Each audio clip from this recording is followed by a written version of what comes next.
ऐसी वीडियो रोज देखने के लिए आप मेरे वीडियो को लाइक करें, इस पे कमेंट करें और अपने दोस्तों के साथ शेयर करें।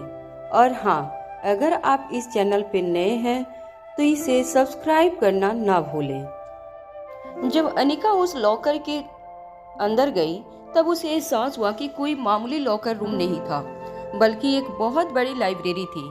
कम से कम 5000 स्क्वायर फीट की ये लाइब्रेरी काफी शानदार तरीके से मेंटेन की गई थी। लाइब्रेरी के अंदर सब कुछ डिजिटल था। बड़े से लाइब्रेरी हॉल के बीचों बीच सीटिंग अरेंजमेंट की गई थी, जहां पर कई लोग बैठकर बड़ी ही शांति से अपनी अपनी किताबें पढ़ रहे थे। अनिका ने सोचा नहीं था जिसे बाहर से वो एक सीधा साधा लॉकर रूम समझ रही थी, वो अंदर से इतनी बड़ी लाइब्रेरी हो सकती है, जहां पर कई लोग बैठकर या तो पढ़ाई कर रहे थे या तो रिसर्च वर्क कर रहे थे। उस बड़े से स्क्वायर शेप के कमरे में चारों ओर दीवारों पर बड़े बड़े सेफ बने हुए थे, जिन सेल्फ में किताबें और फाइलें रखी गई थीं। ये वो किताबें और फाइलें थीं जो आम स्टूडेंट की एक्सेस से बाहर थीं। यहाँ तक कि यूनिवर्सिटी के प्रोफेसरों को भी इस लाइब्रेरी में आने का एक्सेस नहीं था। इस लाइब्रेरी में सिर्फ और सिर्फ वो चुनिंदा लोग आ सकते थे जिन्होंने अपनी अपनी फील्ड में पीएचडी या डबल पीएचडी की हो और इस वक्त किसी खास प्रोजेक्ट पर काम कर रहे हो। जब अनिका ने लाइब्रेरी में चारों ओर देखा तब उसे इस बात का एहसास हुआ कि लाइब्रेरी में काफी कम स्टूडेंट थे। वो स्टूडेंट ज्यादातर पोस्ट ग्रेजुएशन कर रहे थे, जिन्हें ग्रेजुएशन के दौरान अपने अपने रेस्पेक्टिव सब्जेक्ट में गोल्ड मेडल मिला हो। अनिका जानती थी कि इस लाइब्रेरी में 004 नंबर की फाइल आर्काइव से ढूंढना बहुत मुश्किल होने वाला था, मगर अनिका के पास यही एक आखिरी मौका था 004 नंबर की फाइल तक पहुंचने का। अनिका ये भी अच्छी तरह से जानती थी कि बहुत जल्द अगर किसी की नज़र अनिका पर पड़ी तो वो पकड़ी जा सकती थी। इसलिए अनिका जल्द से जल्द स्वाति मल्होत्रा की छुपाई हुई फाइल लेकर वहां से जाना चाहती थी। मगर अब सवाल ये था कि आखिर वो फाइल थी कहाँ। पर न सिर्फ वो फाइल बल्कि आसपास ऐसी किताबें थी जिनमें कई सारी सीक्रेट इंफॉर्मेशन मौजूद थी। मगर पूरी लाइब्रेरी पर सीसीटीवी कैमरे के जरिए नजर रखी जा रही थी। सारा का सारा सिस्टम ऑटोमेटिक था। एड्सो यूनिवर्सिटी दुनिया की तीसरे नंबर की यूनिवर्सिटी थी, इसलिए वहाँ की सिक्योरिटी दुनिया की सबसे बड़ी कॉर्पोरेट ऑफिस जितनी मजबूत थी। ज्यादातर फाइलों को इन दिनों डिजिटाइज कर दिया गया था, मगर इस लाइब्रेरी में जो सारी फाइल और किताबें मौजूद थी वो सारी की सारी हेरिटेज फाइल्स और किताबें थीं। इन्हें डिजिटाइज ना करने के पीछे भी यूनिवर्सिटी के पास बहुत बड़ा कारण था। इन फाइलों में और इन किताबों में जो इन्फॉर्मेशन मौजूद थी वो अगर आम आदमी के हाथ लग जाए तो उसके काफ़ी दुष्परिणाम भी हो सकते थे। इसलिए इस तरह की बेशकीमती फाइलों को और किताबों को यूनिवर्सिटी ने बड़े ही ध्यान से इस लाइब्रेरी में संभाल कर रखा था। अनिका जानती थी कि किसी भी कीमत पर उसके चेहरे पर अगर परेशानी नजर आई तो वो पकड़ी जा सकती थी। इसलिए अपने आप को संभालते हुए बड़े ही कॉन्फिडेंटली अनिका लाइब्रेरी में अपने कदम आगे बढ़ाने लगी। अनिका की नजरें दीवारों से लगे हुए शेल्फ पर टिकी हुई थी। अनिका किसी भी तरह इस अलमारी तक पहुंचना चाहती थी जिसमें 004 नंबर की फाइल रखी गई थी। अनिका बड़े ही ध्यान से अपने कदम आगे बढ़ाने लगी। फाइल को ढूंढते वक्त उसने ये भी नोटिस किया कि यूनिवर्सिटी की लाइब्रेरी में कई ऐसी किताबें भी थीं जिन्हें पढ़कर बड़े ही आसानी से एटम बम बनाया जा सकता था। ऐसी किताबें देखने के बाद अनिका समझ चुकी थी कि यूनिवर्सिटी ने इस लाइब्रेरी को इतनी सेफ्टी और सिक्योरिटी क्यों दे रखी थी। अगर लाइब्रेरी में बैठे लोगों पर नजर डाली जाए तो एक आसानी से कहा जा सकता था कि वो सारे के सारे लोग किसी न किसी बहुत बड़े रिसर्च का हिस्सा थे या खुद किसी ऐसी किताब के ऑथर थे जिनकी किताबें आने वाले दिनों में बच्चों की पढ़ाई के सिलेबस में शामिल होने वाली थी। अनिका एक के बाद एक सेल्फ को चेक करते हुए आगे बढ़ने लगी।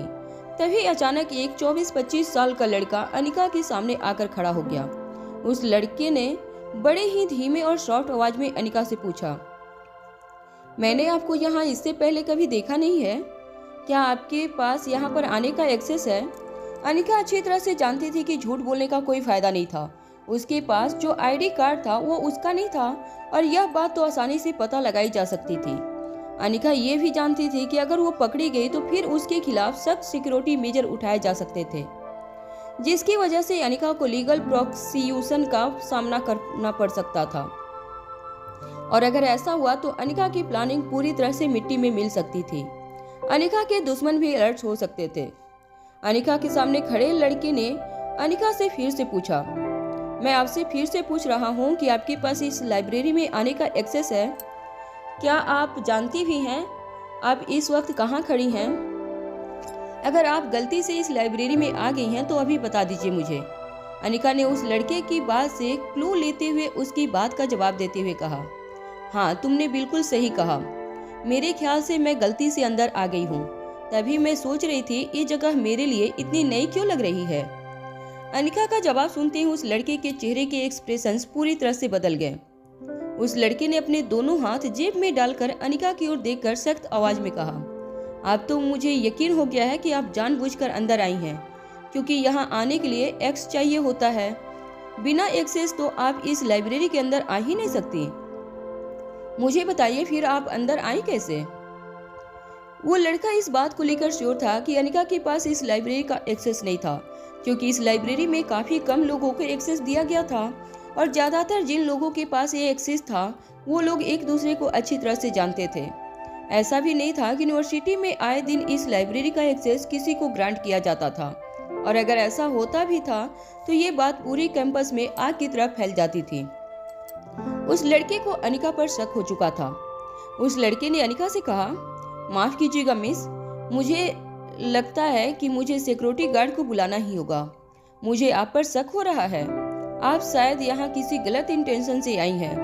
अब तक तो मैं और आप अच्छी तरह से जान चुके हैं कि ये लाइब्रेरी क्या है और यहाँ पर जो किताबें हैं और जो डॉक्यूमेंट हैं वो कितने सिक्योर्ड हैं। इस लाइब्रेरी की सिक्योरिटी इस देश और दुनिया के लिए बेहद जरूरी है, इसलिए मुझे मजबूरन सिक्योरिटी गार्ड को बुलाना होगा ताकि वो लोग अच्छी तरह से अपनी छानबीन कर सकें।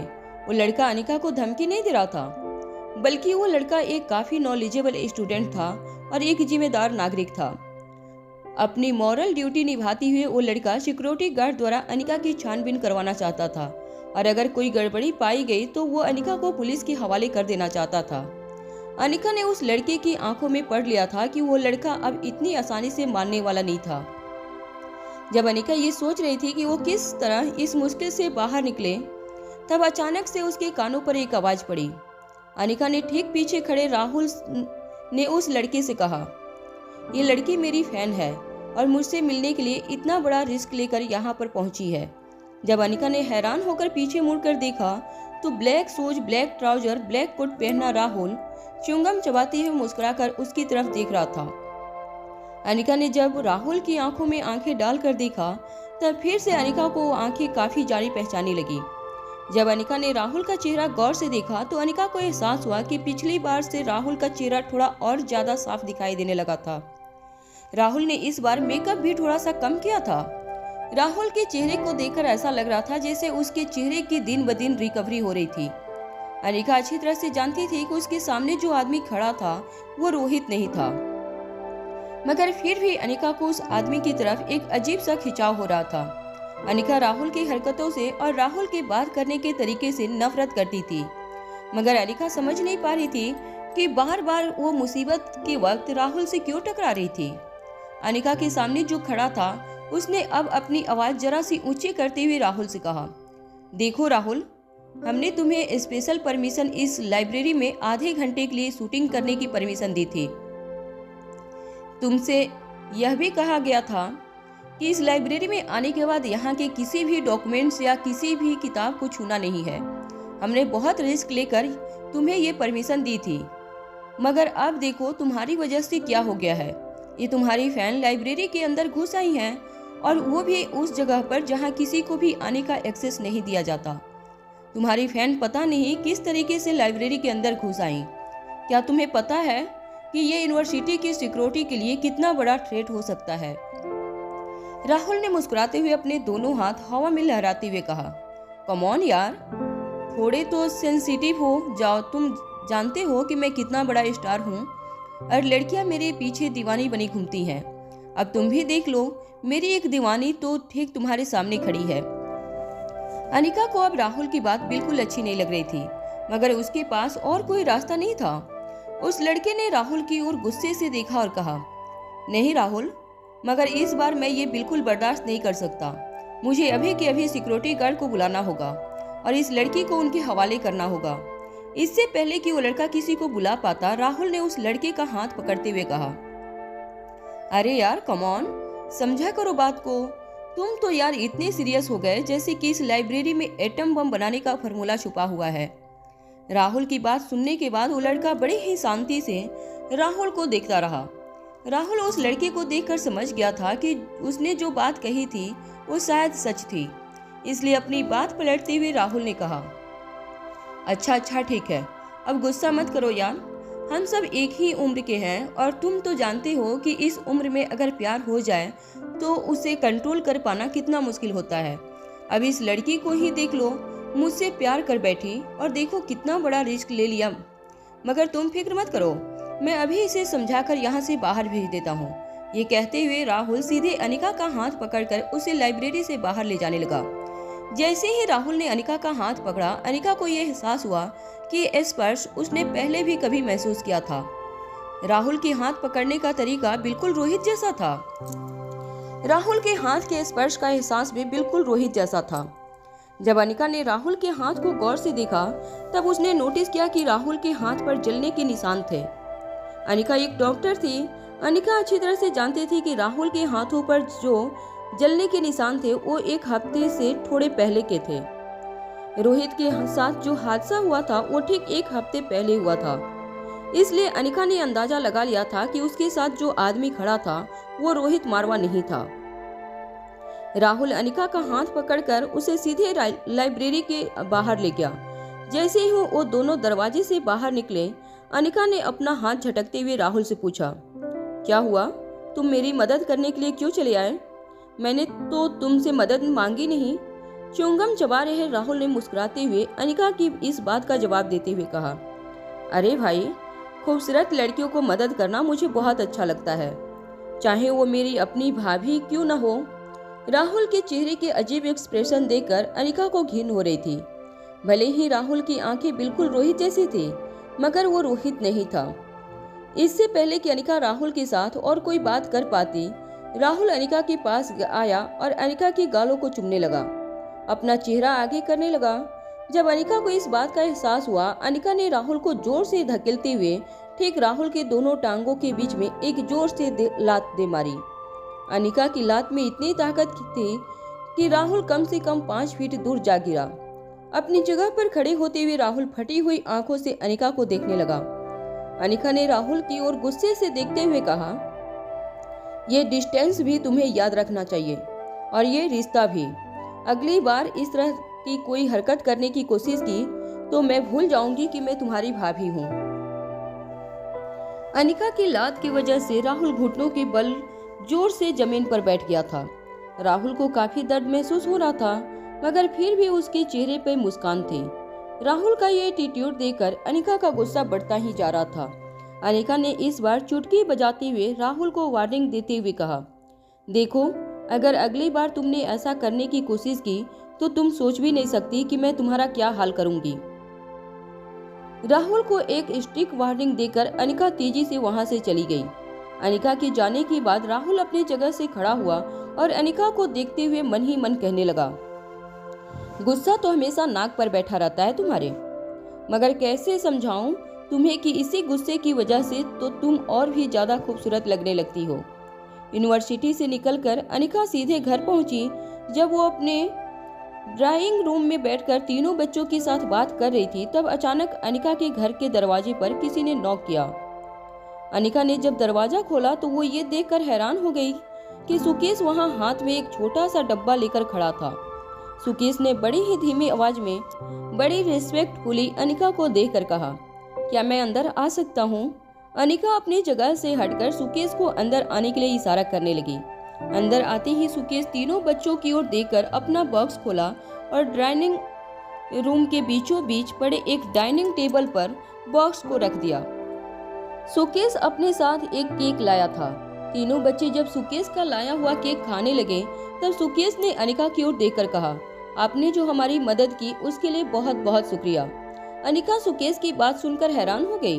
सुकेश की नौकरी बचाने में अनिका ने ही उसकी मदद की थी। ये बात सुकेश कैसे जानता था? ये सोचकर अनिका हैरान हो रही थी। सुकेश ने अपनी बात आगे बढ़ाते हुए कहा, वो कल मिसेज लालचंद के सामने आपने मेरी और रीना की मदद की। हमें सपोर्ट करने के लिए आपका बहुत बहुत शुक्रिया। रीना ने आज ये केक बनाया था तो मैंने सोचा कि बच्चों के लिए थोड़ा सा केक लेता चलो। वैसे शायद आपको ये बात पता नहीं होगी, मगर सुष्मिता जी ने भी मिसेज लालचंद से कह दिया है कि वो लोग जल्द से जल्द यहाँ से यह घर छोड़कर कहीं और अपना घर देख लें। उन लोगों ने हमारे साथ जिस तरह से बदतमीजी की, उसके लिए सुष्मिता जी हमारे साथ खड़ी हैं। इस बात की मुझे बहुत खुशी है। मगर आज ऑफिस में भी एक बहुत अजीब बात हो गई। एनटीटी ऑफिस के मैनेजमेंट ने बल्लू सर को ही नौकरी से निकाल दिया है और मेरा प्रमोशन भी कर दिया है। मैं जानता हूँ आपने मुझसे कहा था कि मेरी नौकरी सही सलामत रहेगी, मगर देखो आपके प्रेयर रंग लाई। आपने जो कहा था वही सच हो गया, और तो और बल्लू सर को भी अपने किए की सजा मिल गई। अनिका अच्छी तरह से जानती थी कि ये सब कुछ क्यों और कैसे हुआ था। अनिका को इस बात का इस वक्त सुकेश की बातों से ज्यादा इंटरेस्ट नहीं था, क्योंकि वो जानती थी कल का दिन उनके लिए बहुत ही इम्पोर्टेंट होने वाला था, जिसके लिए आज रात को उसे अच्छी नींद लेना बहुत जरूरी था। जब सुकेश ने देखा कि अनिका उसे ज्यादा एंटरटेन नहीं कर रही थी, तब सुकेश अपना सर झुकाकर वहां से जाने के लिए निकलने लगा। सुकेश अभी भी अंदाजा नहीं लगा पा रहा था कि आखिर वो अनिका से क्या कहे। अनिका ने सुकेश से कहा था कि उसकी नौकरी सही सलामत रहेगी और उसे कुछ नहीं होगा। क्या सुकेश की नौकरी बचाने में और बल्लू सर को नौकरी से निकालने में अनिका का ही हाथ था? मगर सुकेश ये नहीं जानता था कि ऐसा कैसे हो सकता था। अनिका मैनेजमेंट लेवल के लोगों को कैसे जानती थी? इस बात का खुद सुकेश के पास कोई जवाब नहीं था। दरवाजे तक पहुंचने के बाद सुकेश अपनी जगह पर रुक गया और मुड़कर अनिका की ओर देखने लगा। सुकेश को इस बात का इंतजार था कि कब अनिका खुद उसके सामने से बताए कि सुकेश के साथ जो कुछ भी हुआ था उसके पीछे अनिका का हाथ था। सुकेश ने मुस्कुराते हुए अनिका से कहा, मुझे लगता है अब कुछ ही दिनों में मेरी और रीना की सारी परेशानियां खत्म हो जाएंगी। मिसेज लालचंद अपने बेटे के साथ यहाँ से हमेशा हमेशा के लिए चले जाएंगे। अगर आपको बच्चों को केक अच्छा लगा हो तो उनसे कह देना कि मैं रीना से कहूँगा तो वो केक बना देगी। अनिका ने सुकेश को थैंक्स कहा और फिर सुकेश के जाने के बाद दरवाजा बंद कर लिया। बच्चों को खाना खिलाने के बाद अनिका अपने कमरे में जाकर सो गई। अगले दिन सुबह सुबह अनिका जल्दी उठकर यूनिवर्सिटी कैंपस पहुंची। जब अनिका अपने क्लासरूम के पास पहुंची तब अनिका ने देखा कि कई सारे स्टूडेंट क्लासरूम के बाहर खड़े रहकर अपना सर किताब में डालकर कुछ पढ़ने की कोशिश कर रहे थे। जेनिफर भी क्लासरूम के बाहर यहाँ वहाँ घूमते हुए लास्ट मिनट रिवीजन कर रही थी। सारे बच्चों को इस तरह पढ़ाई करते हुए देखकर अचानक याद आया कि आज सुबह सुबह यूनिवर्सिटी में बायोमेट्री की एग्जाम ली जाने वाली थी। अनिका को देखते ही जेनिफर ने कहा, तुम आ गई? तुमने ठीक से पढ़ाई तो की है ना? देखो यहाँ के क्वेश्चन पेपर काफी टफ होते हैं, इसे अपनी दिल्ली यूनिवर्सिटी के एग्जाम मत समझना। अगर अभी चाहो तो मैं तुम्हारी कुछ मदद कर सकती हूँ। लास्ट मिनट रिवीजन में तुम्हें मैं इम्पोर्टेंट टॉपिक सिखा दूंगी, शायद तुम्हें एग्जाम देने में मदद मिल जाए। वैसे तुम्हें याद तो है ना कि आज कौन सा एग्जाम है? जेनिफर की इस बात का जवाब देते हुए अनिका ने कहा, हाँ तुमने कल कहा था न कि आज बायो केमिस्ट्री की एग्जाम है। अनिका का जवाब सुनते ही जेनिफर ने अपना एक हाथ जोर से अपने सर पे दे मारा। अरे तुम क्या कह रही हो? तुम्हें ये भी नहीं पता एग्जाम कौन सा है? पता नहीं यार तुम्हारा क्या होने वाला है। अरे आज तो माइक्रोबायोलॉजी की एग्जाम है। जेनिफर की बात सुनते ही आसपास खड़े बाकी क्लास के स्टूडेंट भी उसको देखकर हंसने लगे। मगर जेनिफर की इतनी बड़ी बात सुनने के बाद भी अनिका के चेहरे पर कोई टेंशन नजर नहीं आ रहा था। अनिका बड़ी रिलैक्स थी। अनिका ने कैजुअली जेनिफर से कहा, तुम चिंता मत करो, I will manage everything. Anika का जवाब सुनते ही जेनिफर का गुस्सा और भी बढ़ गया। जेनिफर ने अपने हाथ में पकड़ी हुई किताब जोर से बंद करते हुए अनिका से कहा, अरे तुम्हारा दिमाग ठीक तो है ना? अरे इस तरह से कैसे बात कर रही हो? क्या तुम जानती हो कि क्लासरूम में आधे से ज्यादा बच्चे इस एग्जाम में फेल होने वाले हैं? तुम हो कि तुम्हें पता भी नहीं है कि आज एग्जाम कौन सा होने वाला है? और ऊपर से कह रही हो कि आई विल मैनेज एवरीथिंग। अरे इस एग्जाम में अगर तुम बुरी तरह से फेल हो गई तो ना सिर्फ तुम्हारा बल्कि तुम्हारी पूरी यूनिवर्सिटी की नाक कट जाएगी। तुम्हें जरा भी इस बात का एहसास नहीं है कि तुम्हारी वजह से तुम्हारी यूनिवर्सिटी के एक्सचेंज स्टूडेंट को कितना नुकसान हो सकता है। आने वाले फ्यूचर में हो सकता है कि हमारी यूनिवर्सिटी वाले तुम्हारी यूनिवर्सिटी के साथ टाई अप भी तोड़ दें। इससे पहले कि कई बार ऐसा हो चुका है कि तुम्हारी यूनिवर्सिटी से जो कोई भी एक्सचेंज स्टूडेंट यहाँ पर आता है वो यहाँ के एग्जाम में फेल होकर ही वापस लौटता है और तुम तो उन सबसे गई गुजरी लगती हो। इस बार तो तुम अपनी यूनिवर्सिटी का नया रिकॉर्ड कायम कर दोगे। अगर एग्जाम में 0 आया ना तो लोग तुम्हारे साथ साथ तुम्हारी यूनिवर्सिटी पर भी हंसेंगे। जैसे ही जेनिफर सांस लेने के लिए रुकी, अनिका ने जेनिफर के कंधे पर हाथ रखते हुए कहा, तुम बिल्कुल घबराओ मत, ऐसा कुछ नहीं होने वाला है। अनिका का कॉन्फिडेंस देखकर जेनिफर का गुस्सा और भी ज्यादा बढ़ने लगा था। मगर इससे पहले कि जेनिफर अनिका के साथ और कुछ बात कर पाती, अनिका सीधे क्लासरूम के अंदर जाकर अपने बेंच पर जाकर बैठ गई। जेनिफर भी ठीक अनिका के बगल वाली बेंच पर जाकर बैठ गई। वो लगातार गुस्से से अनिका की ओर देखती रही। फिर क्लासरूम के अंदर सुपरवाइजर आई और उसने सबको पेपर डिस्ट्रीब्यूट करना शुरू कर दिया। एग्जाम का टाइम शुरू होते ही सारे बच्चे अपना सर झुकाकर एग्जाम देने लगे। पूरे क्लासरूम में टेंशन का माहौल था। एग्जाम पेपर को देखकर कुछ बच्चे के पसीने छूटने लगे थे। जेनिफर क्लास की सबसे ब्राइटेस्ट स्टूडेंट थी। एग्जाम पेपर मिलते ही जेनिफर ने सप्लीमेंट में लिखना शुरू कर दिया। जेनिफर के बाद एक सारे सवालों के जवाब अपनी सप्लीमेंट में लिखती जा रही थी। कुछ देर बाद जेनिफर अचानक एक सवाल पर अटक गई। वो सवाल जेनिफर के लिए भी थोड़ा सा डिफिकल्ट था। कुछ देर सोचने के बाद फिर से जेनिफर ने उस सवाल का जवाब लिखना शुरू किया। जेनिफर ने जब कैजुअली अपनी नजरें उठाकर देखा तो यह देखकर हैरान हो गई कि अनिका बड़े ही ध्यान से अपने सप्लीमेंट में कुछ लिख रही थी।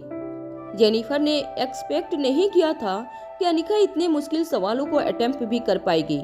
तभी जेनिफर ने देखा कि अचानक अनिका अपनी जगह से उठी और सुपरवाइजर के पास गई। अनिका और एक सप्लीमेंट लेकर आई और फिर से अपनी बेंच पर बैठ गई। जेनिफर की समझ में नहीं आ रहा था कि आखिर अनिका इतना कुछ कैसे लिख सकती थी। खुद जेनिफर ने भी अभी सप्लीमेंट भी यूज नहीं की थी, जबकि अनिका एक एक्स्ट्रा सप्लीमेंट लेकर आ गई थी। इसके बाद जेनिफर ने फिर से अपने एग्जाम पे ध्यान देते हुए अपने पर्चे में जवाब लिखने शुरू किए। सवाल और मुश्किल होते गए। जेनिफर को समझ नहीं आ रहा था कि कुछ सवालों का जवाब किस तरह देना है। जब जेनिफर ने घड़ी में देखा तो उसे एहसास हुआ कि सिर्फ 1 घंटे का वक्त बाकी था, मगर तभी जेनिफर का पर्चा आधा भी पूरा नहीं हुआ था। जेनिफर अच्छी तरह से जानती थी कि आज उसके कुछ सवाल तो जरूर छूटने वाले थे, इसलिए लिखने की स्पीड बढ़ाते हुए जेनिफर ने अपनी सप्लीमेंट में लिखना शुरू कर दिया। तभी अचानक जेनिफर के कानों पर किसी लड़की के चलने की आवाज पड़ने लगी। जेनिफर ने अपनी नजरें उठाकर देखा तो अनिका अपने हाथों में सप्लीमेंट पकड़कर सुपरवाइजर के पास जा रही थी। अनिका ने अपना पेपर सबमिट किया और क्लासरूम के बाहर चली गई। ये देखकर जेनिफर को इस बात का एहसास हो गया था कि पर्चा इतना डिफिकल्ट था कि अनिका कुछ ही समझ नहीं पाई होगी और इसीलिए शायद एग्जाम बीच रास्ते में ही छोड़कर वो क्लासरूम से बाहर चली गई थी। जेनिफर ने सोचा कि शायद अनिका ने पहले तो सोचा होगा कि भले कोई भी सवाल आया हो, मगर यहाँ वहाँ की बातें लेकर वो किसी तरह एग्जामिनर को इम्प्रेस करने की कोशिश करेगी। मगर जब उसे इस बात का एहसास हुआ कि ये पर्चा उसके एक्सपेक्टेशन से बहुत ज़्यादा मुश्किल था, तब उसने गिव अप कर दिया और पेपर छोड़कर चली गई। 1 घंटे बाद जब एग्जाम पूरी हुई तब जेनिफर अपना पेपर सबमिट करके क्लासरूम से बाहर निकली। जेनिफर खुद भी काफी अपसेट लग रही थी। उसका पर्चा उसके एक्सपेक्टेशन के मुताबिक नहीं गया था। जैसे ही जेनिफर बाहर निकली, काउंसलर मैडम ने उसे अपने पास बुलाकर कहा, मैंने जिस लड़की की जिम्मेदारी तुम्हें सौंपी थी वो लड़की कहाँ है? काउंसलर के इस सवाल पर जेनिफर के चेहरे पर घबराहट नजर आने लगी थी। जेनिफर ने जवाब देते हुए कहा, मैडम वो तो आधा पेपर छोड़ के ही निकल गई थी। मैडम मैं आपसे एक रिक्वेस्ट करना चाहती हूँ, मैं उस लड़के की गाइड नहीं बन सकती। प्लीज मुझे आप इस जिम्मेदारी से आज़ाद कर दीजिए। वो लड़की अपने साथ साथ अपनी यूनिवर्सिटी का और यहाँ तक कि मेरा नाम भी मिट्टी में मिला कर रख देगी। अब तो मैं उसे तभी पढ़ाने में हेल्प करूंगी जब इस एग्जाम में उसके मुझसे ज़्यादा मार्क्स आएंगे। काउंसलर ने रिक्वेस्ट करती हुई आवाज़ में कहा, देखो जेनिफर, ये हमारी यूनिवर्सिटी की इज्जत का सवाल है। वो एक्सचेंज स्टूडेंट है दिल्ली यूनिवर्सिटी की। अगर हमने उसके साथ कोऑपरेट नहीं किया तो वो हमारी यूनिवर्सिटी का काफ़ी नाम खराब हो सकता है। लोग वैसे भी हमारी यूनिवर्सिटी को काफ़ी एरोगेंट समझते हैं और अगर हमने ऐसे स्टूडेंट की मदद नहीं की तो हमारा नाम और भी ज़्यादा खराब हो सकता है। जेनिफर का खुद का एग्जाम ठीक नहीं गया था, इसलिए वो अपने ही टेंशन में थी, मगर काउंसलर की बातों का जवाब देते हुए जेनिफर ने कहा, नहीं madam, I am really very sorry, मैं आपकी इसमें कोई मदद नहीं कर सकती। अरे वो लड़की बिल्कुल इरिस्पॉन्सिबल है, पढ़ाई में उसे कोई इंटरेस्ट नहीं है। मैंने उसे कहा कि आज एग्जाम है तो सबसे कहने लगी कि उसे कोई ज़रूरी काम था। अब आप ही बताइए कि एग्जाम से ज़रूरी काम स्टूडेंट के लिए और क्या हो सकता है। जब सुबह एग्जाम देने आई तब उसे ये भी याद नहीं था कि आज कौन सा एग्जाम है। अगर वो पढ़ाई में वीक होती तब भी मैं समझ सकती थी। चलिए मैं कुछ भी करके उसे हेल्प करती, उसे ट्यूशन देती, मगर लड़की को तो पढ़ाई में इंटरेस्ट ही नहीं है। अब मैं सारा वक्त अब उसके मन में पढ़ाई के लिए इंटरेस्ट जगाने के लिए तो नहीं जाया कर सकती, मुझे खुद भी अपनी पढ़ाई करनी है। काउंसलर भी ये बात अच्छी तरह से जानती थी कि जेनिफर अपनी पढ़ाई को कितनी सीरियसली लेती थी। जेनिफर उन बच्चों में से थी जो कॉलेज में सिर्फ और सिर्फ पढ़ाई करने आया करते थे। जेनिफर को ना तो बॉयफ्रेंड में इंटरेस्ट था और ना ही बाकी लड़कियों की तरह हर वीकेंड पार्टी करने में। जेनिफर सिर्फ और सिर्फ यूनिवर्सिटी के प्रोजेक्ट में और पढ़ाई में व्यस्त रहा करती थी और इसीलिए काउंसलर ने सोचा था कि दिल्ली यूनिवर्सिटी से आई वीक स्टूडेंट को अगर जेनिफर जैसे ब्राइट स्टूडेंट के साथ रखा जाए तो उसके अंदर काफ़ी बदलाव आ सकते थे। मगर जेनिफर ने अनिका की गाइड बनने से साफ मना कर दिया था। तब काउंसलर को समझ नहीं आ रहा था कि वो किस तरह से जेनिफर को कन्विंस करे, इसलिए धीमी आवाज में जेनिफर को एक कोने में ले जाते हुए काउंसलर ने कहा, देखो जेनिफर, सिर्फ कुछ ही दिनों की बात है। इस नई लड़की की जिम्मेदारी मुझ पर डाली गई है और तुम तो अच्छी तरह से जानती हो कि हम काउंसलर्स की ड्यूटी होती है कि हम हमें सौंपे गए बच्चों को सबसे बेस्ट हेल्प प्रोवाइड करें। अगर वो लड़की यहाँ से फेल होकर वापस जाती है तो उसमें ना सिर्फ उसकी बदनामी होगी बल्कि हमारे कॉलेज की भी बदनामी होगी। लोग तो यही समझेंगे कि मैंने अपना काम ठीक से नहीं किया था। प्लीज मेरी बात मान जाओ, बस कुछ ही दिनों के लिए उसे गाइड करती रहो।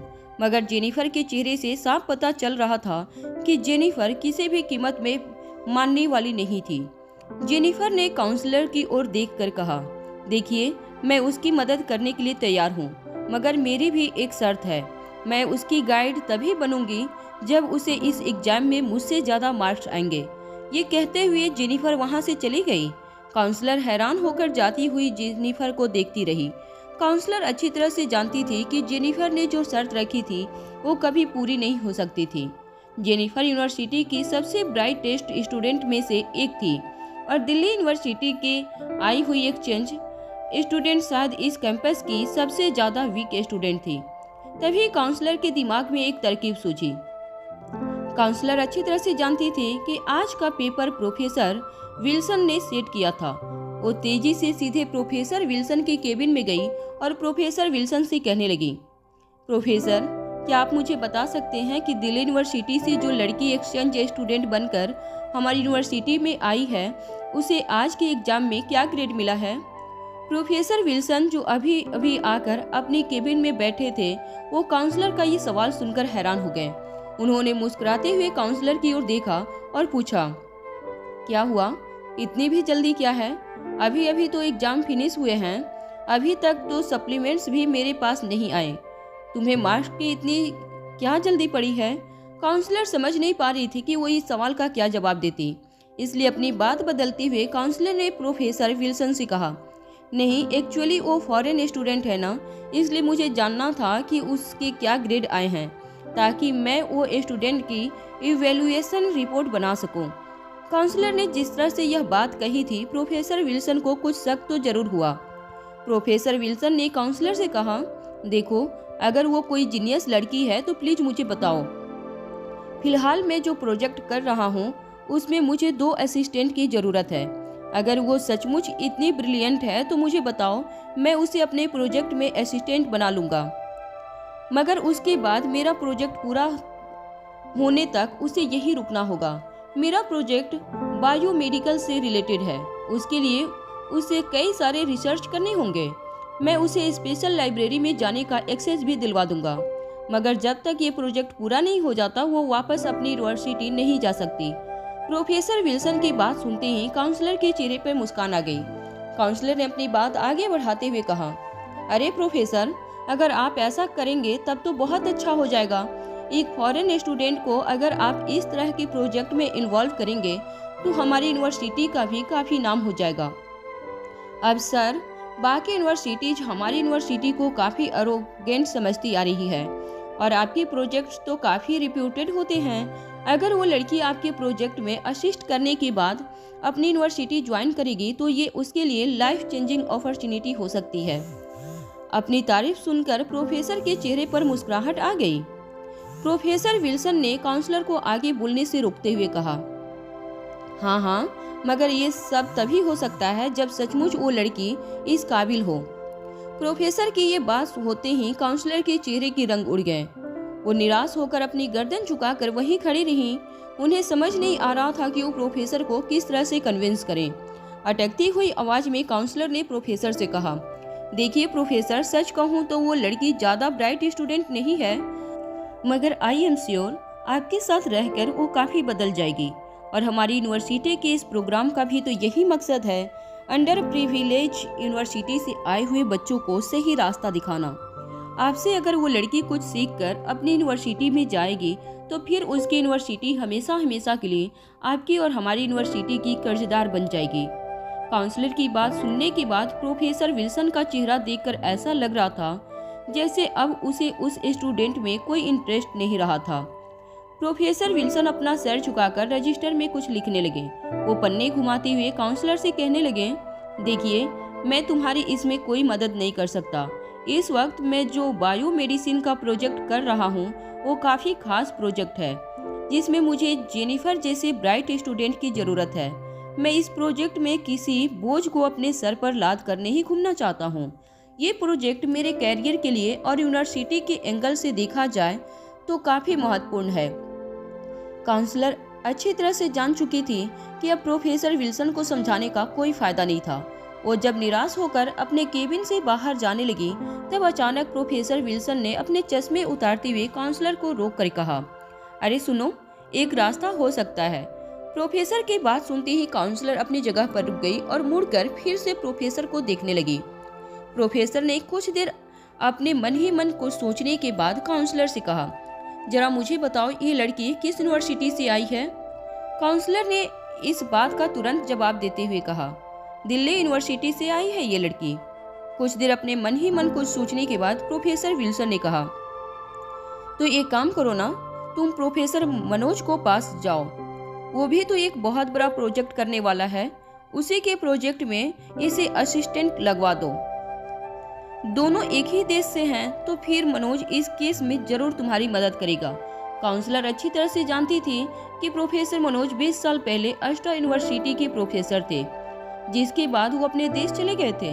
लोग कहते थे कि वहाँ जो अपनी फार्मास्यूटिकल कंपनी एस्टेब्लिश करना चाहते थे, मगर वो फेल हो गए, इसलिए 20 सालों बाद फिर से यूनिवर्सिटी में अपनी पुरानी नौकरी के लिए लौट आए। प्रोफेसर मनोज अष्टा यूनिवर्सिटी के ही स्टूडेंट थे। वो काफ़ी ब्राइट स्टूडेंट थे और उन दिनों प्रोफेसर विल्सन और प्रोफेसर मनोज के बीच में ये रेस लगा करती थी कि कौन यूनिवर्सिटी में फर्स्ट आएगा। ये कहा जा सकता था कि दोनों एक दूसरे के कंपटीटर्स भी थे और एक दूसरे के दोस्त भी, मगर दोनों जब भी लड़ा करते थे दोनों की बातों में काफ़ी एरोगेंस नजर आता था। काउंसलर ने ये भी जानते थे कि प्रोफेसर मनोज फिलहाल कोई बहुत बड़ा प्रोजेक्ट कर रहे थे जो माइक्रोबायोलॉजी से रिलेटेड था। प्रोफेसर मनोज अभी कुछ ही दिन पहले यूनिवर्सिटी में ज्वाइन हुए थे, मगर ज्वाइन करते ही उन्होंने एक बहुत बड़ा प्रोजेक्ट अपने हाथ में ले लिया था। वो एक अपनी लेबोरेटरी बनाना चाहते थे जिसके लिए उन्हें इन्वेस्टर्स की ज़रूरत थी, मगर उन्हें कोई इन्वेस्टर्स नहीं मिल रहे थे क्योंकि लोगों में ये बात फैल चुकी थी कि वो अपने बिजनेस में नाकामयाब हुए थे। प्रोफेसर विल्सन ने अपनी बात आगे बढ़ाते हुए कहा, चलो मैं तुम्हारे साथ आता हूँ। मनोज को कन्विंस करने में शायद तुम्हें मेरी मदद की जरूरत पड़े। इसके बाद काउंसलर और प्रोफेसर विल्सन दोनों ही प्रोफेसर मनोज के केबिन के पास चले गए। उनके केबिन का दरवाजा खुला ही था। काउंसलर और प्रोफेसर विल्सन दोनों केबिन के अंदर दाखिल हो गए। प्रोफेसर मनोज अपनी जगह पर बैठकर लैपटॉप में बड़ी ही ध्यान से कुछ काम कर रहे थे। तभी प्रोफेसर विल्सन ने जोर से उनकी पीठ पर और एक चपत लगाते हुए कहा, अरे मनोज, क्या कर रहे हो? तुम्हें कोई इन्वेस्टर मिला या अभी तक कटोरा लेकर मार्केट में घूम ही रहे हो? प्रोफेसर की इस बात पर नाराज होते हुए प्रोफेसर मनोज ने अपने चश्मे उतारते हुए कहा, अपनी जबान को जरा लगाम दो। 20 साल बीत गए मगर तुम्हारी हरकतें अभी तक वैसी की वैसी ही है।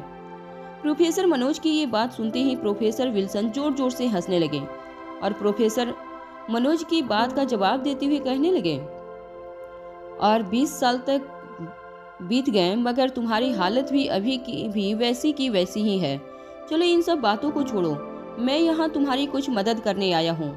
प्रोफेसर मनोज अच्छी तरह से जानते थे कि प्रोफेसर विल्सन की बातों में हमेशा दो मीनिंग हुआ करते थे। प्रोफेसर विल्सन ने अगर मदद की बात की थी तो जरूर उसमें कोई ना कोई कैच होगा। प्रोफेसर विल्सन ने अपनी बात आगे बढ़ाते हुए कहा, तुम्हारे प्रोजेक्ट के लिए तुम्हें 2 असिस्टेंट चाहिए ना? तो उसमें से एक असिस्टेंट मैंने ढूंढ लिया है तुम्हारे लिए, और तुम्हारे प्रोजेक्ट के लिए बिल्कुल सही होगी वो लड़की।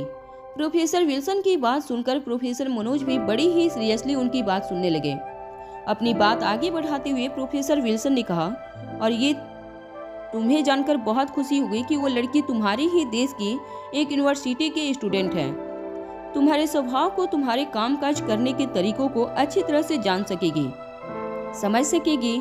तुम लोगों के काम करने के, काम नहीं करने की पैटर्न भी एक जैसी ही होगी।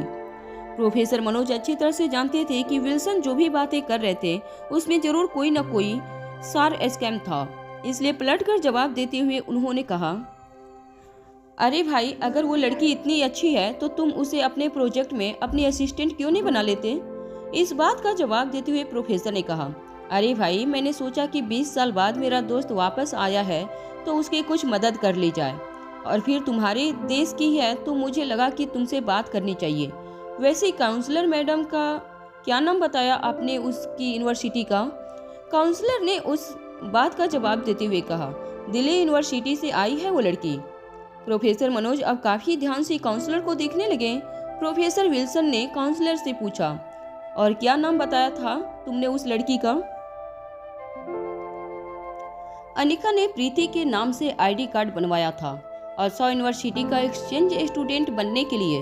जब प्रोफेसर विल्सन ने काउंसलर से स्टूडेंट का नाम पूछा तो काउंसलर ने प्रोफेसर मनोज की ओर देखकर कहा, उस स्टूडेंट का नाम है प्रीति, वो दिल्ली यूनिवर्सिटी की लड़की है। दिल्ली यूनिवर्सिटी का नाम सुनते ही प्रोफेसर मनोज के चेहरे के रंग देखकर ऐसा लग रहा था जैसे उन्हें वो स्टूडेंट में कोई इंटरेस्ट नहीं था। प्रोफेसर मनोज अच्छी तरह से जानते थे कि वो जो एक्सपेरिमेंट करने जा रहे थे उसके लिए उन्हें बेहद काबिल स्टूडेंट की जरूरत थी। प्रोफेसर मनोज दिल्ली यूनिवर्सिटी के माहौल से और वहाँ के पढ़ने के तौर तरीकों से अच्छी तरह से वाकिफ थे। उन्होंने काउंसलर की ओर देखकर कहा, देखिए, मुझे माफ कीजिएगा, मैं इस लड़की को अपने असिस्टेंट नहीं बना सकता। प्रोफेसर मनोज की बात में हामी भरते हुए प्रोफेसर विल्सन ने कहा, बिल्कुल सही कहा है मनोज ने। अरे, हम तीनों अच्छी तरह से जानते हैं कि हमारी यूनिवर्सिटी के स्टैंडर्ड्स क्या हैं और वो लड़की जिस यूनिवर्सिटी से आई है उसके स्टैंडर्ड्स क्या हैं। इसमें उस लड़की का भी कोई दोष नहीं है। मेरा ये दोस्त भी अच्छी तरह से जानता है कि उसके देश में हमारे स्टैंडर्ड की यूनिवर्सिटी बनाना तो काफ़ी पॉसिबल भी नहीं है। वो खुद भी वहाँ के स्टूडेंट के लेवल को जानता है। हमारी यूनिवर्सिटी में ये एक्सचेंज प्रोग्राम कई सालों से चल रहा है, मगर कभी आज तक हम में से किसी ने सुना है कि हमारा कोई स्टूडेंट जाकर कुछ महीनों के लिए दिल्ली यूनिवर्सिटी में पढ़ा हो।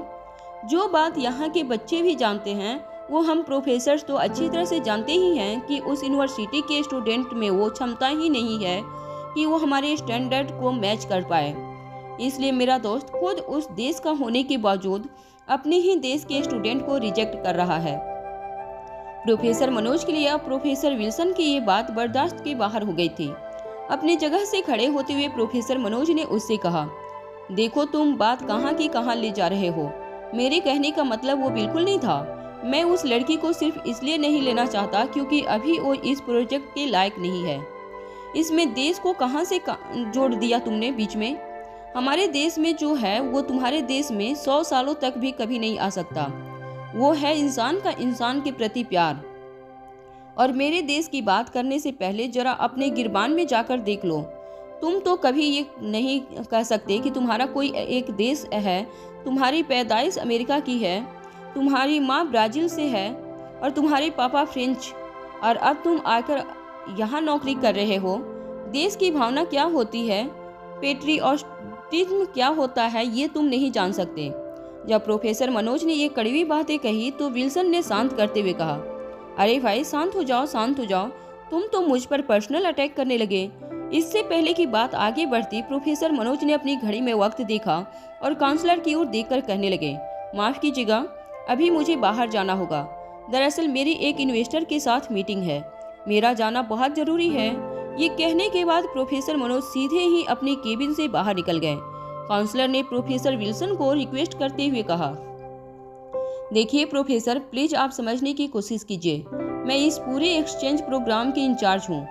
उस लड़की की काउंसलर होने के नाते मेरा यह फर्ज है कि मैं उसे यहाँ से अच्छी तरह से ट्रेन करके वापस भेजूँ। आप तो जानते हैं कि इंटरनेशनल एजुकेशन कमेटी में कैसे कैसे मुद्दे उठाए जाते हैं। हमारी यूनिवर्सिटी के बच्चों ने क्या हासिल किया है, क्या ग्रेड हासिल किया है, यूनिवर्सिटी ने आज तक क्या क्या अच्छे काम किए हैं, इन सब के बारे में कोई कुछ नहीं कहता। जब हम लोग इंटरनेशनल एजुकेशन कमेटी की मीटिंग में जाते हैं तब सिर्फ एक ही मुद्दा उठाया जाता है कि फॉरेन स्टूडेंट एक्सचेंज प्रोग्राम में कौन सी यूनिवर्सिटी ने कितना पार्टिसिपेट किया है और उसका रिजल्ट क्या रहा। हमारी यूनिवर्सिटी के एरोगेंस की वजह से हमेशा ही हमें वहाँ पर सर झुकाए खड़ा रहना होता है, मगर इस बार मैं ऐसा नहीं होने देना चाहता। प्लीज प्रोफेसर, अगर आप जेनिफर के साथ साथ प्रीति को भी अपनी असिस्टेंट रख लें तो फिर हमारी यूनिवर्सिटी का नाम काफी ऊंचा हो जाएगा।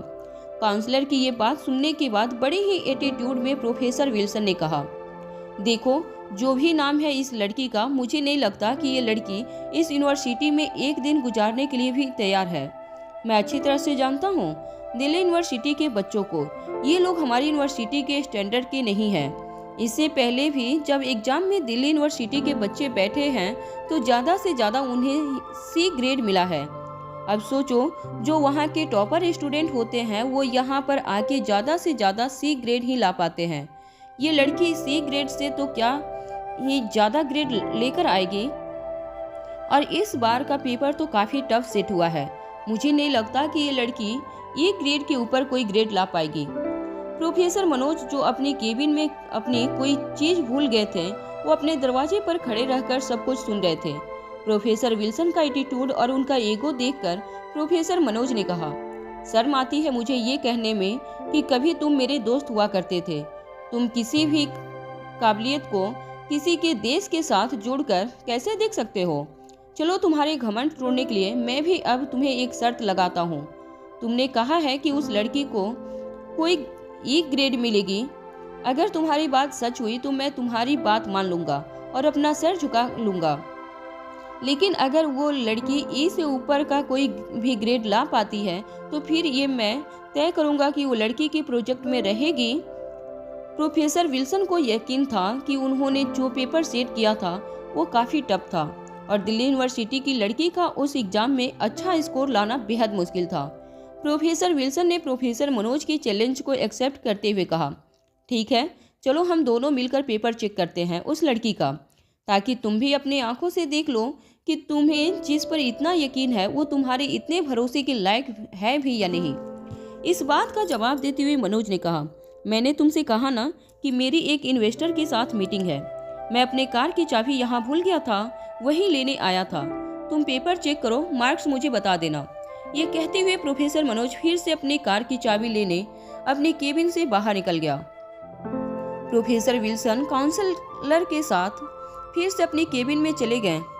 अपनी मेज पर पड़े इमेजिनेशन पेपर्स में से प्रोफेसर विल्सन ने काउंसलर का दिया हुआ रोल नंबर वाला सप्लीमेंट निकाला। आंसर पेपर अपने सामने रखने के बाद उन्होंने अपने चश्मे पहन लिए और गौर से पेपर चेक करने लगे। धीरे धीरे हर पन्ना पलटकर प्रोफेसर विल्सन ने बड़ी बारीकी से अनिका का लिखा हुआ आंसर पेपर चेक करना शुरू किया। देखते ही देखते उनके चेहरे के हाव भाव बदलने लगे। वो एक के बाद एक पन्ने पलटते रहे। हर पन्ने पलटने के साथ उनके चेहरे के हाव भाव और भी ज्यादा सरप्राइजिंग होने लगे थे। कुछ देर बाद वो फिर से अलट पलट कर एक बार में ही सारे आंसर पढ़े जा रहे थे। काउंसलर को बताया गया था कि अनिका ने आधा पेपर छोड़ दिया था, मगर काउंसलर भी ये देखकर हैरान थी कि उसने कई सारे सप्लीमेंट्स लिखे थे। कुछ देर बाद प्रोफेसर विल्सन ने अपने चश्मे उतारकर मेज पर रखे। वो अपने हाथों की उंगलियों से अपना माथा धीरे धीरे दबाने लगे। काउंसलर ने तभी प्रोफेसर से पूछा, क्या हुआ प्रोफेसर? क्या उस लड़की ने बहुत बड़ी गड़बड़ कर दी है? देखिए, मेरी बात मानिए, अगर उस लड़की के ग्रेड बहुत ही ज़्यादा नीचे हैं तो आप मेहरबानी करके उसे डी ग्रेड दे दीजिए। आगे आने वाले एग्जाम्स के लिए मैं किसी तरह उसे कोई अच्छा ट्रेनर प्रोवाइड करने की कोशिश करूंगी। अगर यहाँ की एग्जाम में फेल हो गई तो यही मार्कशीट उसे वहाँ भी सबमिट करनी होगी। हो सकता है उसका 1 साल बिगड़ जाए। और फिर इस पूरे एक्सचेंज प्रोग्राम का मोटिव तो ये है कि हम बाहर के स्टूडेंट को प्रोत्साहन दें। अगर अपनी एग्जाम में फेल हो गई तो फिर वहाँ पर उसके दोस्त भी उसका मजाक उड़ाएंगे। हो सकता है बेचारी लड़की मेंटल डिप्रेशन में चली जाए। इससे पहले कि काउंसलर आगे कुछ कहती, प्रोफेसर विल्सन ने काउंसलर से पूछा, एक मिनट रुक जाओ, कुछ मत बोलो। अच्छा, मुझे ये बताओ कि क्या तुम्हें जेनिफर का रोल नंबर याद है? काउंसलर ने स्पेशली जेनिफर को अनिका को ट्रेन करने के लिए बुलाया था, इसलिए काउंसलर अच्छी तरह से जेनिफर का रोल नंबर जानती थी। जब काउंसलर ने प्रोफेसर को जेनिफर का रोल नंबर बताया तो प्रोफेसर विल्सन ने आंसर शीट में से जो जेनिफर की आंसर बुक निकाली और उसे इवेल्युएट करने लगे। कुछ देर बाद जेनिफर के आंसर बुक इवेल्युएट करने के बाद प्रोफेसर विल्सन हैरानी से काउंसलर की ओर देखने लगे। प्रोफेसर विल्सन ने काउंसलर से कहा, मैंने जेनिफर का रोल नंबर इसलिए मांगा क्योंकि मैं जेनिफर की आंसर बुक भी इवेल्युएट करना चाहता था। मैंने जब प्रीति का एग्जाम पेपर इवेल्युएट किया तब मैं हैरान रह गया। मुझे लगा गलती से मुझसे कोई बहुत इजी एग्जामिनेशन पेपर सेट हो गया है, इसलिए मैंने जेनिफर का आंसर बुक इवेल्युएट किया। मगर जेनिफर ने भी काफ़ी सवालों के गलत जवाब दिए हैं। एक सवाल तो इतना टफ था कि जेनिफर ने री अटेम्प्ट भी नहीं किया। इसका मतलब तो यही हुआ कि क्वेश्चन पेपर तो काफ़ी टफ था। काउंसलर प्रोफेसर की बातें समझ नहीं पा रही थी। काउंसलर ने भी हैरान होते हुए प्रोफेसर से पूछा, आप कहना क्या चाहते हैं? प्रोफेसर विल्सन ने उनकी बात का जवाब देते हुए कहा, आपने जिस लड़की के बारे में मुझे बताया है वो तो एक जीनियस है। उसने हर सवाल का सही जवाब दिया है। इनफैक्ट उसने उन सवालों के भी सही जवाब दिए हैं जो जेनिफर ने अटेम्प्ट भी नहीं किया है। प्रोफेसर की बात सुनकर काउंसलर का मुंह खुला का खुला रह गया। उसे अपने कानों पर यकीन नहीं हो रहा था। अटकती हुई आवाज में काउंसलर ने प्रोफेसर विल्सन से पूछा, इसका मतलब उसके ग्रेड? प्रोफेसर विल्सन ने इस बात का जवाब देते हुए कहा, उसका ग्रेड है A++। अनिका के ग्रेड के बारे में सुनकर काउंसलर के होश उड़ गए। ओत्सा यूनिवर्सिटी के इतिहास में ऐसा कभी नहीं हुआ था कि कोई फॉरेन स्टूडेंट जो एक्सचेंज प्रोग्राम में ओत्सा यूनिवर्सिटी के एग्जाम में बैठा हो उसे इतने अच्छे मार्क्स आए हो। ये अपने आप में ओत्सा यूनिवर्सिटी में एक बहुत बड़ा रिकॉर्ड होने वाला था। प्रोफेसर विल्सन अपनी जगह से खड़े होते हुए काउंसलर से पूछने लगे, आपको क्या लगता है ये मनोज क्या फैसला करेगा? अगर मुझे ये लड़की अपनी असिस्टेंट के तौर पर मिल जाए तो मुझे ये प्रोजेक्ट जल्दी से पूरा करने में बहुत हेल्प मिल जाएगी। प्रोफेसर विल्सन के बदले हुए तेवर देखकर काउंसलर भी हैरान रह गई। काउंसलर के पास भी प्रोफेसर विल्सन के इस सवाल का कोई जवाब नहीं था। काउंसलर ने अपनी बात रखते हुए प्रोफेसर से कहा, अब ये फैसला तो प्रोफेसर मनोज ही ले सकते हैं। टेस्ट पेपर देने के बाद अनिका कॉलेज कैंपस में बड़े ही ध्यान से चक्कर लगा रही थी। अनिका किसी तरह उस स्पेशल लाइब्रेरी के फाइल नंबर 004 निकालने की कोई तरकीब सोच रही थी और इन सब बातों से बिल्कुल अनजान थी कि वहाँ प्रोफेसर विल्सन और प्रोफेसर मनोज के बीच क्या हुआ था। अनिका ये भी नहीं जानती थी कि जिस मैनेजर मनोज ने स्वाति मल्होत्रा की पुरानी फार्मास्यूटिकल कंपनी इतने सालों तक संभाली थी, बहुत जल्द अर्शा यूनिवर्सिटी में अनिका की मुलाकात उसी मैनेजर मनोज के साथ एक तरह से अलग रूप में होने वाली थी। अनिका जब कैंपस का चक्कर लगा रही थी तब अचानक अनिका की नजर राहुल पर पड़ी। राहुल कैंपस में कहीं दूर अपने क्रू मेंबर्स के साथ शूटिंग कर रहा था। जब अचानक ही शूटिंग कर रहे राहुल पर अनिका की नजर पड़ी तब अनिका ने फिर से एक बात नोटिस की। आज राहुल फिर कल के मुकाबले कुछ अलग लग रहा था। वही नाक नक्शा, वही हाइट, बॉडी, मगर फिर भी अनिका को कहीं न कहीं ऐसा महसूस हो रहा था कि आज जो राहुल उसके सामने खड़ा था वो कुछ अलग था। अनिका कुछ देर तक राहुल को दूर से घूर घूर कर देखती रही। तभी शूटिंग कर रहे राहुल की नजर अनिका पर पड़ी। जैसे ही शॉट खत्म हुआ राहुल दौड़कर अनिका के पास आने लगा। अनिका ने जब राहुल को अपनी ओर आते हुए देखा तो अनिका मुड़कर दूसरी डायरेक्शन में चली गई। मगर जैसे ही अनिका ने चलना शुरू किया अनिका की टक्कर किसी के साथ हो गई। स्पोर्ट्स शूज, शॉर्ट्स और एक लंबा सा प्रिंटेड टी शर्ट पहना वो लड़का अनिका को संभालते हुए कहने लगा, I am sorry, I am very very sorry. आपको कहीं चोट तो नहीं लगी? जब उस लड़के ने अनिका का चेहरा देखा तो उसके चेहरे पर मुस्कुराहट आ गई। उसने अनिका से कहा, पहचाना मुझे? मैं जैक हूँ। अनिका कुछ देर तक ध्यान से जैक के चेहरे को देखती रही। हालांकि अनिका ने जैक को पहचान लिया था, मगर अनिका ने ज्यादा कुछ इंटरेक्शन ना करते हुए अपने कपड़े साफ किए और वहां से निकलने लगी। जैक अनिका के पीछे दौड़कर अनिका के साथ साथ चलते हुए कहने लगा, अरे तुम मुझे भूल गई? अरे उस दिन बास्केटबॉल कोर्ट में मिले थे हम। तुमने क्या शानदार बास्केट किया था। अभी तक मेरे दोस्त भूले नहीं हैं तुम्हारी गेम को। जैक की बात का जवाब देते हुए अनिका ने कहा, well thank you very much. इससे पहले कि अनिका और तेज चल पाती, जैक तेजी से अनिका के सामने आ गया और अनिका का रास्ता रोक लिया। अनिका की आंखों में आंखें डालकर जैक ने पूछा, क्या तुम्हारा कोई बॉयफ्रेंड है? जैक का इतना स्ट्रेट फॉरवर्ड सा सवाल सुनकर अनिका हैरान रह गई। जैक घुंघराले बाल का, ऊंचे कद का गोरा सा लड़का था। जैक की पर्सनालिटी काफी अट्रैक्टिव थी। जैक को देखकर ऐसा लग रहा था कि यूनिवर्सिटी कैंपस की काफी लड़कियां जैक के पीछे जरूर दीवानी होगी। मगर वहीं जैक अनिका को देखते ही अनिका का दीवाना हो चुका था। जैक की आंखों में मासूमियत थी और उसके चेहरे पर कॉन्फिडेंस। अनिका जैक की फीलिंग्स अच्छी तरह समझ रही थी, मगर अफसोस अनिका के मन में जैक के लिए ऐसी कोई फीलिंग्स नहीं थी जैसी फीलिंग्स जैक के मन में अनिका के लिए थी। अनिका ने जैक के सवाल का जवाब देते हुए कहा, नहीं, मेरा कोई बॉयफ्रेंड नहीं है। अनिका के इस सवाल पर जैक ने हैरान होते हुए कहा, ये कैसे हो सकता है? तुम जितनी ब्यूटीफुल लड़की का कोई बॉयफ्रेंड ना हो, ये तो मैं नहीं मान सकता। हाँ, ये जरूर हो सकता है कि तुम्हें अपने लेवल का कोई बॉयफ्रेंड ना मिला हो, मगर काफी लड़कों ने तुम्हें प्रपोज तो जरूर किया होगा। जैक के बात को बीच में रोकते हुए अनिका ने कहा, मेरा मतलब है कि अभी फिलहाल मेरा कोई बॉयफ्रेंड नहीं है। अनिका के जवाब सुनते ही जैक के चेहरे पर फिर से चमक आ गई। जैक ने अनिका से पूछा, ओहो, तो क्या तुम लोगों का ब्रेकअप हो गया है? अरे भाई, मैं भी जानना चाहता हूँ कि कौन है वो बेवकूफ लड़का जिसने इतनी खूबसूरत लड़की को हाथ से जाने दिया। जब जैक और अनिका बात कर रहे थे तब राहुल धीरे धीरे चलकर उनके बीच बिल्कुल करीब पहुंच चुका था। राहुल एक पेड़ के पीछे छुपकर उनकी सारी बातें सुन रहा था।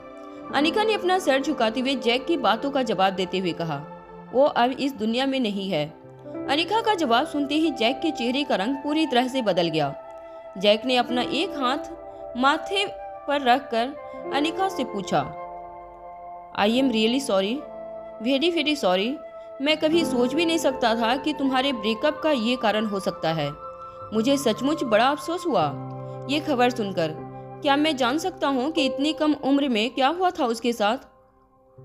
अनिका इस वक्त जैक के इन सवालों का जवाब नहीं देना चाहती थी। अनिका जैक को डिसरिस्पेक्ट भी नहीं करना चाहती थी, इसलिए बड़ी ही धीमी आवाज में अनिका ने जैक से कहा, देखो, इस वक्त मैं ये सब बातें करने के मूड में नहीं हूँ, और फिर हम दोनों एक दूसरे को अच्छी तरह से जानते भी नहीं हैं, फिर ये सारी बातें करने का क्या फायदा?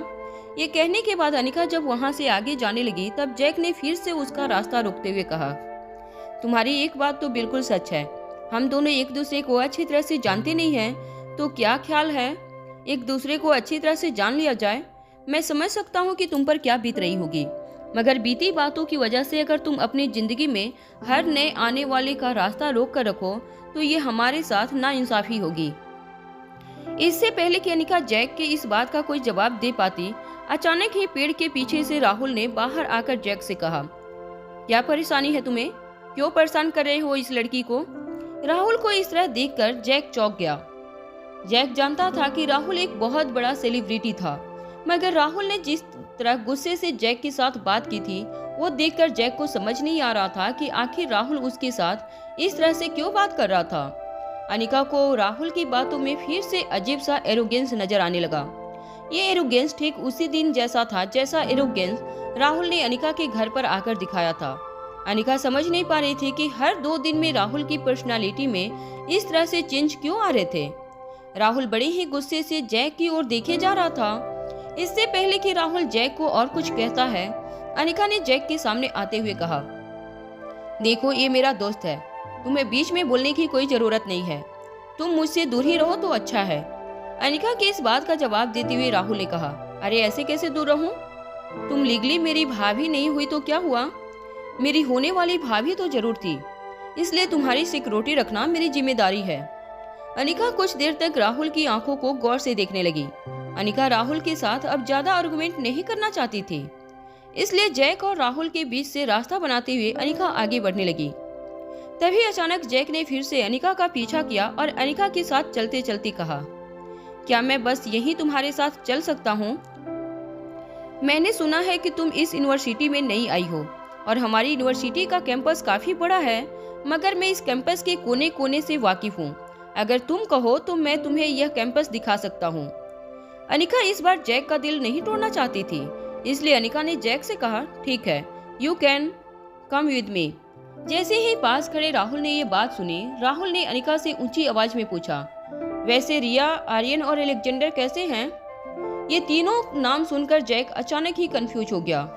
उसने अनिका की ओर देखकर पूछा, ये अलेक्जेंडर, रिया और आर्यन कौन है? अनिका ने जैक की आंखों में आंखें डालकर जवाब देते हुए कहा, वो तीनों मेरे बच्चे हैं और मैं अपने बच्चों से बहुत प्यार करती हूँ। अनिका ने जैसे ही बच्चों का जिक्र किया, जैक फटी हुई आंखों से अनिका की ओर देखता रहा। जैक ने अनिका को ऊपर से नीचे तक देखने के बाद कहा, ये क्या कह रही हो तुम? तुम्हारे 3 बच्चे हैं? अभी तो तुम खुद एक बच्ची लग रही हो। मुझे नहीं लगता तुम्हारी उम्र 18 के ऊपर है। मान गया भाई तुम्हें, काफी जल्दीबाजी में बच्चे पैदा कर लिए, मगर तुम्हें देखकर लगता है कि तुम्हारे बच्चे तो काफी खूबसूरत और क्यूट होंगे। मुझे भी बच्चों से मिलना है। वो क्या है ना कि बच्चों की माँ मुझसे दोस्ती करना चाहे या ना चाहे, बच्चे जरूर मुझसे दोस्ती करेंगे। काफी अच्छी तरह से बास्केटबॉल सिखा सकता हूँ मैं बच्चों को। जैक जिस तरह से अनिका को रिझाने की कोशिश कर रहा था, वो एफर्ट देखकर अनिका के चेहरे पर भी मुस्कुराहट आ गई। जैसे ही राहुल ने अनिका के चेहरे पर मुस्कुराहट देखी, राहुल को ऐसे लगने लगा था जैसे उसने अभी अभी बिजली का तेज झटका महसूस किया था। पहले राहुल को लगा था कि बच्चों का नाम सुनकर जैक अपने कदम पीछे हटा लेगा, मगर बच्चों का नाम सुनने के बावजूद जैक के एटीट्यूड में और अनिका के प्रति जैक के बिहेवियर में कोई फर्क नहीं आया था। जैक के चेहरे को देखकर ऐसा लग रहा था जैसे जैक ने मन ही मन डिसाइड कर लिया था कि उसे अनिका के बच्चों के साथ मंजूर थी। ये सारी बातें सोच सोचकर राहुल के कान और नाक से जैसे धुआं निकलने लगा था। राहुल के दिमाग में तरह तरह के ख्याल आने लगे थे। राहुल दौड़कर अनिका और जैक के पास गया और अनिका का रास्ता रोकते हुए कहा, तुम्हें शर्म नहीं आती इस तरह की हरकत करते हुए? अरे रोहित को गए अभी 1 महीना भी पूरा नहीं हुआ और तुम हो कि ये सब कुछ? राहुल ने ये कहते हुए अनिका का हाथ कसकर पकड़ लिया था। अनिका ने झटके से राहुल का हाथ छुड़ाने की कोशिश की, मगर राहुल ने कसकर हाथ पकड़ रखा था। अनिका को इस बार महसूस हुआ कि इस बार के राहुल के स्पर्श और एक दिन पहले के स्पर्श में काफी ज्यादा फर्क था। अनिका ने जोर से राहुल को पीछे ढकेलते हुए कहा, तुमसे क्या लेना देना? ये मेरी पर्सनल लाइफ है और वैसे भी रोहित और तुम्हारे बीच तो कुछ खास संबंध थे ही नहीं, फिर अब क्यों उसकी मौत के बाद तुम्हें उसकी इतनी फिक्र हो रही है? देखो मैं तुमसे कह देती हूँ कि मेरी पर्सनल लाइफ से दूर रहना, वरना अच्छा नहीं होगा। राहुल को वार्न करने के बाद अनिका ने मुड़कर जैक की ओर देखा और कहा, लेट्स गो। जैक भी खुशी खुशी अनिका को यूनिवर्सिटी कैंपस के सैर पर ले गया। राहुल लगातार जहरीली आंखों से अनिका और जैक को देखता रहा। तभी अचानक राहुल के पीछे एक असिस्टेंट डायरेक्टर ने आकर कहा, सर, आपका शॉट रेडी है, चलिए। असिस्टेंट डायरेक्टर की बात सुनते ही राहुल गुस्से से तिलमिला गया। राहुल ने असिस्टेंट डायरेक्टर को जवाब देते हुए कहा, नहीं करना यार मुझे शूट, चले जाओ तुम लोग यहाँ से, कोई शूट वूट नहीं होगा आज। असिस्टेंट डायरेक्टर राहुल का ये जवाब सुनकर बिल्कुल हैरान रह गया। असिस्टेंट डायरेक्टर और डायरेक्टर दोनों ही पिछले 2 दिनों से राहुल के बिहेवियर से काफी परेशान थे। पिछले 2 दिनों से वो कोई सीन ठीक से नहीं शूट कर पा रहे थे। ऐसा नहीं था कि अचानक राहुल की एक्टिंग स्किल बिगड़ गई थी, मगर जिस तरह का रोल था उस तरह का परफॉर्मेंस राहुल नहीं दे पा रहा था। इसलिए डायरेक्टर ने सोचा था कि आज एक्स्ट्रा टाइम लगाकर, एक्स्ट्रा एफर्ट लगाकर वो बिगड़े हुए टाइम को रिकवर कर लेंगे, मगर आज भी राहुल कोऑपरेट करने के लिए तैयार नहीं था। डायरेक्टर और असिस्टेंट डायरेक्टर समझ नहीं पा रहे थे कि अचानक आखिर राहुल को हो क्या गया था। यूनिवर्सिटी का कैंपस काफी बड़ा और फैला हुआ था। कैंपस में हल्की सी धूप हुई थी, आज ज्यादा ठंड भी नहीं थी। इसलिए डायरेक्टर ने सोचा कि आज का क्लाइमेट शूटिंग करने के लिए बिल्कुल परफेक्ट था, मगर राहुल कोऑपरेट नहीं कर रहा था। राहुल दूर खड़ा अभी भी अनिका और जैक को कैंपस के चक्कर लगाते हुए देख रहा था। असिस्टेंट डायरेक्टर के बार बार बुलवाने पर भी राहुल ने उसे पूरी तरह से इग्नोर कर दिया था। पूरा का पूरा शूटिंग यूनिट राहुल के इंतजार में वही गार्डन में कैमरा और बाकी इक्विपमेंट्स पकड़कर बैठे रहे। अब तो हीरोइन भी काफी बेचैन हो रही थी। हीरोइन जानती थी कि राहुल काफी पॉपुलर और नामचीन आर्टिस्ट था, मगर हीरोइन भी राहुल का ये एरोगेंस रोज रोज सहने के लिए तैयार नहीं थी। डायरेक्टर किसी तरह हीरोइन को सेट छोड़कर जाने से रोक रहा था। एक के बाद एक असिस्टेंट डायरेक्टर्स बार बार राहुल को बुलाने जा रहे थे, मगर राहुल ने किसी को घास नहीं डाली। राहुल कंटिन्यूसली अनिका पर नजरें बनाए हुए था। जब सारे असिस्टेंट डायरेक्टर राहुल को बुलाने से थक कर हार मान चुके थे, तब वो सारे के सारे डायरेक्टर्स के पास आए और कहने लगे, राहुल सर मानने के लिए तैयार ही नहीं है, पता नहीं उन्हें क्या हो गया है। पिछले 2 दिनों से ऐसा लग रहा है जैसे राहुल सर है ही नहीं, कोई और है। असिस्टेंट डायरेक्टर्स की बात सुनकर डायरेक्टर्स ने अपनी टोपी उतारी और राहुल को दूर से ही घूरने लगा। शूटिंग जिस पार्क में हो रही थी, उस पार्क के मेन गेट पर खड़ा राहुल अचानक ही पार्क में एक बड़े से पेड़ के पीछे चला गया। राहुल ने अपनी जेब से फोन निकाला और एक नंबर डायल किया। फोन स्क्रीन पर किसी का नाम फ्लैश हो रहा था। अचानक फोन कनेक्ट हुआ और राहुल के कानों पर एक आदमी की गहरी आवाज पड़ी। राहुल ने उस आदमी से कहा, रोहित, मेरी बात ध्यान से सुनो, तुम्हारी अनिका बहुत जल्द तुम्हारे हाथों से फिसलने वाली है।